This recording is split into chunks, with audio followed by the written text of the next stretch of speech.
नमस्कार साथियों, एक बार आप सभी का फिर से बहुत बहुत स्वागत है आप सभी के अपने YouTube चैनल डीए गुरुजी पर। तो चलिए साथियों, स्टार्ट करते हैं आज की इस क्लास को, आज के सेशन को। पहली बार जुड़ रहे हैं तो आप लोग इस चैनल को सब्सक्राइब कर लीजिएगा। इसके अलावा साथियों, अगर आप लोग अभी तक हमारे टेलीग्राम से नहीं जुड़े हैं तो जुड़ जाइए, क्योंकि आपको इंपॉर्टेंट जो अपडेट्स है यहाँ पे मिलते हैं।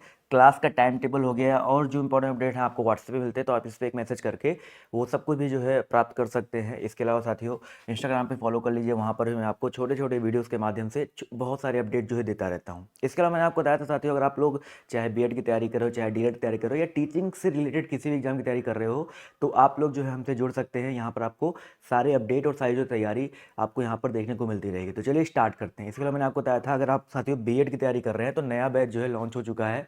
ठीक है, बीएड प्रवेश परीक्षा के लिए विनर बैच, और ये सारे स्टेट वालों के लिए, क्योंकि आपको यहाँ पर सारे सब्जेक्ट, हर स्टेट में जो भी सब्जेक्ट आते हैं सब कुछ पढ़ाया जाता है। Hindi, English, GK, GS, math, reasoning, teaching aptitude, A to Z जो चीज़ें आपको यहाँ पर मिलती है। लाइव क्लास हो गया, मॉक टेस्ट हो गया, आपको कोई किताब भी नहीं खरीदना है। आपको यहाँ पर बीएड के नोट्स हो गए, ई बुक हो गया, रिकॉर्डेड वीडियोस हो गए, प्रैक्टिस सेट हो गए, सब कुछ यहाँ पर देखने को मिलता है। ये सब कुछ आपको मिल रहा है बेटा किसमें? 749 रुपये में। तो आप सभी को इस तैयारी में जुड़ना है, तैयारी जो जीत की है इसमें आप सभी को जुड़ना है। कैसे जुड़ सकते हैं? वो सिंपल सा प्रोसेस है। डियर गुरुजी ऑफिशियल करके ऐप है, इसको डाउनलोड करो। ठीक है, इस ऐप को डाउनलोड करिए, रजिस्टर करिएगा, आपके सामने ये पेज खुल के आएगा। आपको जाना है इस पे, सबसे ऊपर दे जाएगा विनर बैच, आपको इस पे क्लिक करना है और आपके बाद ये वाला पेज खुल जाएगा और आपको सिंपली बाय नाउ पे जो है क्लिक करना है। अगर कोई डीएलएड वाला है तो वहाँ पर आपको विनर के अलावा उड़ान बैच दिख जाएगा, वो ले सकते हो। ठीक है, तो आपको क्या करना है, उसके बाद पे ऑनलाइन पे क्लिक करना है, उसके बाद गूगल पे, फोन पे, पेटीएम जो भी चलाते हैं उसकी मदद से जो है जुड़ सकते हैं, जो क्लासेस है अपनी देख सकते हैं। तो चलिए बढ़ते हैं अपने क्लास की तरफ, अपने जो है सेशन की तरफ। चलिए साथियों, स्टार्ट करते हैं आज के सेशन को। और गुड मॉर्निंग सभी को। तो यहाँ पर देखिए क्वेश्चन क्या कह रहा है, ध्यान से देखिएगा। राज्य में शिशु मृत्यु दर में कमी लाने के लिए दुलारी कन्या योजना जो है किस राज्य ने शुरू किया है? पेपर में आपके आ सकता है भाई, दुलारी कन्या योजना भैया।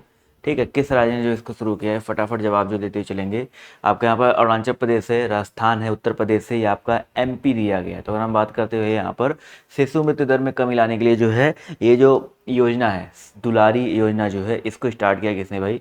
एपी यानी कि अरुणाचल प्रदेश ने स्टार्ट किया है। तो आपका जो दिया है कौन सा ऑप्शन नंबर साथियों? ए वाला उत्तर आपका यहाँ पर जो है करेक्ट हो जाएगा। ठीक है, चलिए अगला क्वेश्चन देखिए आपसे क्या कह रहा है। सापेक्षता का सिद्धांत जो है किसने विकसित किया था भाई? सापेक्षता के सिद्धांत की बात हो रही भाई, कब हुआ था भाई? इसका प्रतिपादन हुआ था 1915 ईस्वी में। सापेक्षता के सिद्धांत की बात करते हैं, इसका प्रतिपादन कब हुआ था भाई? 1915 ईस्वी में हुआ था। और किसने किया था? अल्बर्ट आइंस्टीन ने दिया था। किसने दिया था? अल्बर्ट आइंस्टीन ने दिया था। Albert Einstein. तो आपका जो दिया गया कौन सा? ऑप्शन नंबर डी साथियों, अल्बर्ट आइंस्टीन। बहुत इंपॉर्टेंट क्वेश्चन है, तो यहाँ पर ये साथियों याद रखेंगे, अल्बर्ट आइंस्टीन इन्होंने जो है दिया था। तो ऑप्शन नंबर साथियों जो दिया गया डी वाला उत्तर आपका यहाँ पर जो करेक्ट हो जाएगा। इनको नोबेल पुरस्कार मिल चुका है 1952 ईस्वी में। कब मिला हुआ इनको नोबेल पुरस्कार?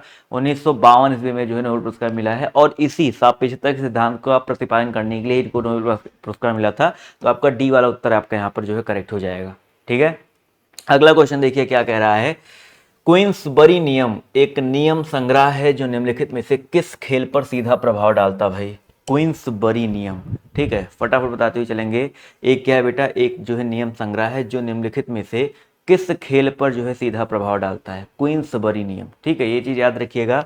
ये जो है बॉक्सिंग यानी कि मुक्केबाजी पर। ठीक है, किस पर भाई? बॉक्सिंग यानी कि मुक्केबाजी पर जो सीधा प्रभाव डालता है। तो आपका जो दिया गया ऑप्शन नंबर बी वाला उत्तर आपका यहाँ पर करेक्ट हो जाएगा। ठीक है, किस पे प्रभाव डालता है भाई? ऑप्शन नंबर बी, जितना यहाँ पर जवाब दिया है बी उत्तर करेक्ट हो जाएगा। ठीक है, इसके प्रारूप को तैयार किया गया था कब? 1865 ईस्वी में। इसके प्रारूप को तैयार कब किया गया था? 1865 ईस्वी में इसके प्रारूप को तैयार किया गया था। ठीक है, इसका प्रकाशन हुआ था 1867 ईस्वी में। इसका प्रकाशन कब हुआ था? 1867 ईस्वी में इसका जो प्रकाशन हुआ था, ये पॉइंट याद रखिएगा। ठीक है, चलिए भाई, भारत में सभी को पता है मैरी कॉम का नाम आता है। अगर जब भी बॉक्सिंग का नाम आता है तो मैरी कॉम का नाम हो गया, विकास कृष्ण यादव हो गए, इन सब का नाम जो है प्रमुख रूप से जो ऊपर आता है। अगला क्वेश्चन देखिए क्या कह रहा है। निम्नलिखित में से कौन एक विशिष्ट चित्रकार है भैया? चलिए फटाफट जवाब जो देते हुए चलेंगे यहाँ पर। देखिए, उदय शंकर नृत्य से संबंधित है। सोनल मानसिंह की बात करते हैं तो ये भी नृत्य से संबंधित हैं। ठीक है, अमृता शेरगिल की अगर हम बात करें, ठीक है, ये जो है अमृता शेरगिल की अगर हम बात करते हैं तो ये जो है चित्रकार की श्रेणी में आती है, चित्रकला की श्रेणी में आती हैं। तो आपका जो दिया गया कौन सा? सी वाला उत्तर आपका यहाँ पर करेक्ट हो जाएगा। इसी प्रकार यामिनी कृष्ण मूर्ति की बात करते हैं तो ये भी जो है नृत्य से संबंधित है। तो आपका जो दिया गया सी वाला उत्तर आपका यहाँ पर करेक्ट हो जाएगा। ठीक है, चलिए अगला क्वेश्चन देखिए आपसे यहाँ पर क्या कह रहा है, ध्यान से देखेंगे और सभी लोग बताते हुए चलिएगा भैया। ठीक है, Hema Malini beyond the dream girl किस लेखक या लेखिका द्वारा लिखा गया भैया? Hema Malini beyond the dream girl. ठीक है, ये जो रचना है किसने लिखा है? मीना अय्यर है, हेमा मालिनी खुद ने लिखा है, या राम कमल मुखर्जी ने लिखा है, या जो है विजय कुमार ने लिखा है? सभी लोग बताते हुए चलेगा और एक एक शेयर कर दो। ठीक है, लाइक और शेयर की संख्या जो बढ़ाते हुए चलेंगे, जितने लोग यहाँ पर जुड़े हैं लाइक और शेयर नहीं करते बहुत गलत बात है भाई। तो यहाँ पर क्या हो जाएगा भाई? तो यहाँ पर साथियों याद रखिएगा राम कमल मुखर्जी। ठीक है, राम कमल मुखर्जी जितने लोग यहाँ पर जवाब दे रहे हैं वो लोग आपके साथ यहाँ पर जो है बिल्कुल करेक्ट हो जाएंगे भाई। ठीक है, राम कमल मुखर्जी आपका यहाँ पर जो है बिल्कुल करेक्ट हो जाएगा। क्लियर है? चलिए अगला क्वेश्चन देखते हैं आपसे यहाँ पर क्या कह रहा है, ध्यान से देखिएगा और सभी लोग यहाँ पर जवाब जो देने का प्रयास जो है करते हुए चलेंगे भाई। ठीक है, करंट अफेयर के क्वेश्चंस भी आपके स्टार्ट किए जाएंगे, उसके लिए परेशान मत होइए भैया। इनमें से कह रहा है कि कौन सा शब्द युग्म का उदाहरण नहीं है भैया? कौन सा शब्द युग्म का उदाहरण नहीं है भाई? शब्द युग्म की बात हो रही है, लिखना पढ़ना कभी कभी, चाल चलन बहुत सी, शब्द युग्म की बात हो रही है। तो सिंपल सी बात है, यहाँ पर देखो चाल चलन कभी कभी, लिखना पढ़ना शब्द युग्म है, लेकिन बहुत सी एक वाचक शब्द, देखो यहाँ पे एक वाचक शब्द आ गया ना, तो यहाँ पर जो दिया गया डी वाला उत्तर आपका यहाँ पर डिफरेंट हो जाएगा। ठीक है, डी जितने लोग यहाँ पर जवाब दे रहे हैं वो लोग आपके यहाँ पर करेक्ट हो जाएंगे। अगला क्वेश्चन देखिए आपसे यहाँ पर क्या कह रहा है कि हिंदी शब्दकोश में पहले आने वाला शब्द बताइए कौन सा भाई? इन चारों में सबसे पहले कौन सा आएगा? वक्त। देखो सारे वाह से स्टार्ट हो रहे तो वाह को हटा दो भाई। अब देखो यहाँ पर आधा का है, यहाँ पर पूरा रहा है, फिर यहाँ पर वक्र में भी आपका देखा जाता है, इसमें देखा है तो सबसे पहले आधा का ही आएगा। ठीक है, सबसे पहले आधा का आएगा, फिर आपका रा आता है, गा आता है, गा में रा है, इसमें भी आधा रा है, तो सब में पहले आधा का पहले आएगा ना भाई। काका का गंगा सबसे पहले का ही तो आता है, तो आपका जो दिया गया कौन सा? ए वाला उत्तर आपका यहाँ पर करेक्ट हो जाएगा। ठीक है, ए जितने लोगों ने यहाँ पर जवाब दिया है वो लोग आपके यहाँ पर बिल्कुल करेक्ट हो जाएंगे। क्लियर है? समझ में आ रहा है? तो एक एक लाइक की संख्या जो है बढ़ाते हुए चलिएगा भैया। अगला क्वेश्चन देखिए आपसे यहाँ पर क्या कह रहा है, निम्नलिखित में से किसका संधि विच्छेद सही नहीं है? प्रा प्लस उड़ प्रौढ़ है, नी प्लस उन ऊन न्यून दिया गया, अब प्लस अरुमी अम्बुर्मी सचिंद्र।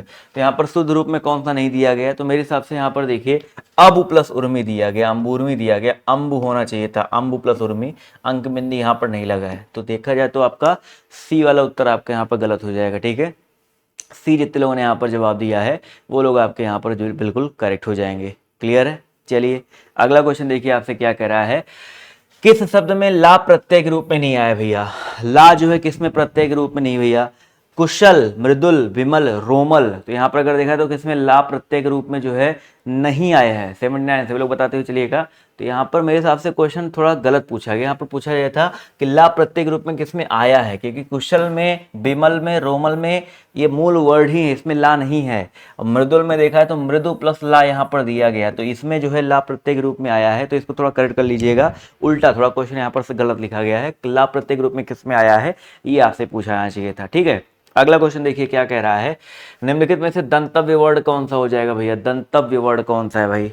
देखो ता था दा धा ना, ये तो आपके होते ही होते हैं। तो यहाँ पर देखिए ता वर्ड है, चलो चारों ऑप्शन यहाँ पर जान लेते हैं, ये दंतव्य वर्ड है।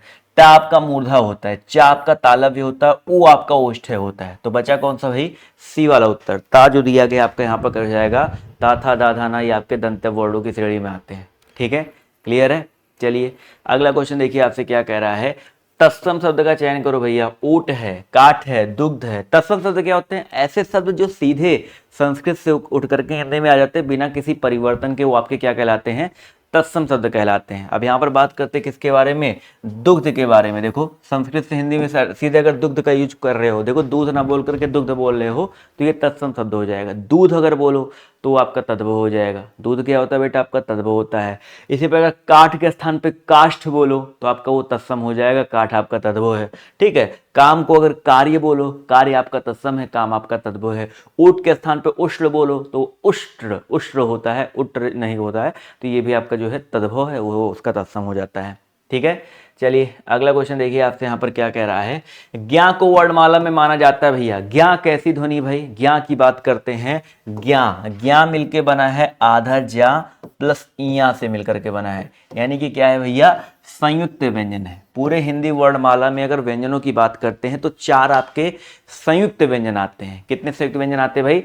4 संयुक्त व्यंजन आते हैं। अब यहाँ पर जो है छा, ठीक है, त्रा, इसके अलावा आपका यहाँ पर ज्ञा और आपका यहाँ पर श्रा, ये आपके 4 संयुक्त व्यंजन होते हैं। इनको याद रखिएगा, अब तो 4 ही होते हैं, ये पॉइंट बिल्कुल नहीं हमेशा याद रखेंगे। तो आपका जो दिया है कौन सा? ऑप्शन नंबर साथियों, ऑप्शन नंबर ए वाला उत्तर आपका यहाँ पर करेक्ट हो जाएगा। क्लियर है, यस और नो। चलिए क्लियर आना चाहिए, कोई समस्या कोई दिक्कत नहीं होनी चाहिए। अगला क्वेश्चन देखिए आपसे यहाँ पर क्या कह रहा है, धर्म कर्म किस प्रकार का शब्द है भैया। धर्म कर्म जो है किस प्रकार का शब्द है, फटाफट बताते हुए चलिएगा। धर्म कर्म दिया गया है, किस प्रकार का शब्द है। तो यहाँ पर बात करते हैं धर्म कर्म जो है विकारी है, युग्म है, विशेषण है या अव्यय है। तो धर्म कर्म की बात करते भाई यहाँ पर जो है याद रखिएगा युग्मक शब्द हो जाएगा ना भाई, जोड़ा आ गया ना। अब अलग अलग शब्दों के जोड़े हैं लेकिन युग्म ही तो है, तो धर्म कर्म क्या हो जाएगा आपका, युग्मक शब्द हो जाएगा। बी उत्तर जितने लोगों ने यहाँ पर जवाब दिया है वो लोग आपके यहाँ पर जो है बिल्कुल करेक्ट हो जाएंगे। ठीक है, चलिए भाई क्लियर हो गया। चलिए भाई अगला क्वेश्चन देखिए आपसे क्या कह रहा है। देखो थोड़ा सा इंग्लिश का क्वेश्चन आ गया भाई, find the correctly spelled word. Question पूछा गया करेक्टली स्पेल्ड मतलब शुद्ध रूप से यहाँ पर जो है शुद्ध मतलब सही वर्तनी पूछा गया है। ठीक है, विलिएबल टू BELI, ठीक है ये तो सही है। BELL लग गया गलत है, BELE लग गया गलत है, BELIEVI ये वाला सही हो जाएगा। बिलीएबल की स्पेलिंग होती है BELIEVAVLE, इसका मतलब क्या था, ऑथेंटिक, विश्वास पात्र, होपफुल, क्रेडिबल, कॉगेंट, कुछ भी कह सकते हो। तो शुद्ध रूप में आपको जो दिया गया है ए वाला उत्तर जो दिया गया आपका यहाँ पर बिल्कुल करेक्टली स्पेल्ड है। ठीक है, अगला है नेवर। चलो भाई नेवर पड़ोसी मतलब क्या होता है भैया, पड़ोसी होता है। नेवर का वर्तनी कैसे करेंगे, NEIGHBOUR, ठीक है, NEIGHBOUR। यहाँ भी देखा जाए तो ए वाला उत्तर आपका यहाँ पर करेक्ट हो जाएगा। ठीक है, नेवर में देखा जाए तो ए उत्तर आपका यहाँ पर साथियों बिल्कुल करेक्ट हो जाएगा। क्लियर है भाई। चलिए भाई यहाँ पर क्या कह रहा है, choose the antonym of the following word. Except का एंटोनिम मतलब होता है विलोम। एंटोनिम मतलब क्या होता है बेटा, विलोम होता है। तो एक्सेप्ट मतलब किसी को मान लेना, एक्सेप्ट कर लेना। इसका विलोम क्या हो जाएगा, रिजेक्ट हो जाएगा, या रिजेक्ट ऑप्शन नहीं है तो रिफ्यूज कह सकते हो। क्या हो जाएगा भाई, एक्सेप्ट का जो विलोम हो जाएगा रिफ्यूज मतलब मना करना, किसी चीज को मान लेना, किसी चीज को मना करना, तो एक दूसरे के विलोम है ना भाई। तो आपका जो दिया गया कौन सा, सी वाला उत्तर आपका यहाँ पर करेक्ट हो जाएगा। ठीक है, सी जितने भी साथियों ने यहाँ पर जवाब दिया है ऑप्शन नंबर सी वाला, वो लोग आपके यहाँ पर जो करेक्ट हो जाएंगे। एक्सेप्ट का जो विलोम है आपका रिफ्यूज हो जाएगा। अगला है भाई इसी, देखो इसमें 86 87 दोनों में आपको जो है विलोम ही बताना था। 86 और 87 दोनों में विलोम ही आपको बताना है। तो अगला जो क्वेश्चन उसमें भी आपको विलोम बताना है। चलिए देखते हैं क्या कह रहा है। लिम्पिड दिया गया है, लिम्पिड, लिम्पिड का जो विलोम आपका क्या हो जाएगा भाई। लिम्पिड मतलब क्या होता है, लिम्पिड मतलब होता है आपको पारदर्शी कह सकते हैं, मतलब सामने जो आपके है दिखाई पड़ा, पारदर्शक है, साफ साफ दिखाई पड़ना। तो इसका विलोम क्या हो जाएगा, फॉगी है, ग्रेस है, स्वीट है, बेटर है। बेटर मतलब अच्छा होता है, स्वीट मतलब प्यारा होता है। ठीक है, फॉगी यहाँ पर हो जाएगा, फॉगी मतलब धुंधला। फॉगी मतलब क्या होता है बेटा, धुंधला होता है। जैसे अगर आप सुबह कोहरा निकला हो, फॉग हो तो दिखाई पड़ता नहीं, दिखाई पड़ता। फॉगी मतलब क्या होता है, धुंधला होता है। तो आपका जो दिया गया ऑप्शन नंबर साथियों ए वाला उत्तर आपका यहाँ पर करेक्ट हो जाएगा। ठीक है, ए जितने लोगों ने यहाँ पर जवाब दिया है वो लोग आपके यहाँ पर जो है बिल्कुल करेक्ट हो जाएंगे। क्लियर है, चलिए बढ़ा जाए अगले क्वेश्चन पर। चलिए अगला क्वेश्चन देखिए क्या कह रहा है कि choose the synonyms of the following word. Following word मतलब आपको यहाँ पर जो है सिनोनिम्स बताना है, यानी कि पर्यायवाची बताना है। ठीक है, मैलिशियस दिया गया, मैलिशियस मतलब कहते हैं बहुत दुर्भावनापूर्ण। ठीक है, इसका जो है पर्यायवाची क्या हो जाएगा, मेलवोलेंट हो जाएगा, स्पाइटफुल हो जाएगा, या बैनफुल हो जाएगा, या बैनिंग हो जाएगा। तो यहाँ पर हम बात करते हैं इसके बारे में क्या हो जाएगा इसका सही उत्तर, तो वह याद रखिएगा यहाँ पर दुर्भावनापूर्ण, यानी कि ऑप्शन नंबर जो दिया गया मेलवोलेंट, ऑप्शन नंबर ए साथियों यहाँ पर जो है बिल्कुल करेक्ट हो जाएगा। ठीक है, अगला क्वेश्चन देखिए क्या कह रहा है, बहुत ही बढ़िया क्वेश्चन है। Choose the appropriate meaning of the idiom from the choice given. Blow one's own trumpet मतलब अपने मुंह मियाँ मिट्ठू बनना, हिंदी में बोलते हैं ब्लो वंस आउन ट्रम्पेट मतलब होता है अपने मुंह मियाँ मिट्ठू बनना। ठीक है, मतलब अपनी तारीफ बड़ा बताना कि मैंने ये अच्छा कार्य किया, वो अच्छा कार्य किया है। यानी कि इसका सही उत्तर क्या हो जाएगा, प्रेज अदर्स लाउडली, स्पीक एविजिबली, या प्रेज वन सेल्फ लाउडली। तो ऑब्वियस सी बात है अपने आप की जो है बड़ाई करना हो जाएगा ना, प्रेज वन सेल्फ लाउडली। तो आपका जो दिया गया है सी वाला उत्तर आपका यहाँ पर साथियों बिल्कुल करेक्ट हो जाएगा भैया। ठीक है, चलिए अगला क्वेश्चन देखा जाए।